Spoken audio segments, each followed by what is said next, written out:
আসসালামু আলাইকুম। আজকে একটা গুরুত্বপূর্ণ বিষয় নিয়ে আলোচনা করব। সেটা হচ্ছে অনেকে আমাদের কাছে ফোন করে বলে থাকেন যে ১০ দিন ১৫ দিনের বাচ্চা চুনা পায়খানা করে, কিছু বুঝে ওঠার আগেই মারা যায়। এগুলোর জন্য একটা আ সহজ সমাধান কি সেটা দেওয়ার জন্য। তো দেখা যাচ্ছে যে আপনারা কিছু বোঝার আগেই বোর্ডিং থেকে মাত্রই বাচ্চাগুলো ছাড়ছেন, অথবা বোর্ডিংয়ে থাকা অবস্থাতেই ৭ দিন, ১০ দিন, ১৫ দিন, ২০ দিন এরকমের বয়সে বাচ্চা চুনা পায়খানা করে, সবুজ পায়খানা করে। কিছু বোঝায় ওঠার আগেই বাচ্চাগুলো মারা যাচ্ছে। তো আপনাদেরকে বলব, আপনারা অবশ্যই গাম্বুরো ডোজটা খুব নিয়ম মেনে, নিয়ম মাফিক অথবা সঠিক সময় করাবেন ইনশাআল্লাহ তাআলা।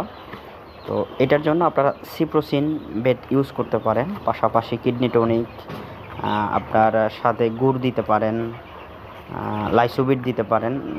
তবে আপনার সিপ্রোসিনটা মাস্ট বি দিতে হবে। তো কারণ আপনার চুনা পায়খানার জন্য বা গাম্বুর সিমটমের জন্য এটা বেস্ট কাজ করে। আশা করি ইনশাআল্লাহ তাআলা আপনারা যদি এগুলা ইউজ করেন, আপনাদের বাচ্চার মৃত্যুর হারটা অনেকটা অংশে কমে যাবে এবং খুব দ্রুত রিকভার হয়ে চলে আসবে ইনশাআল্লাহ।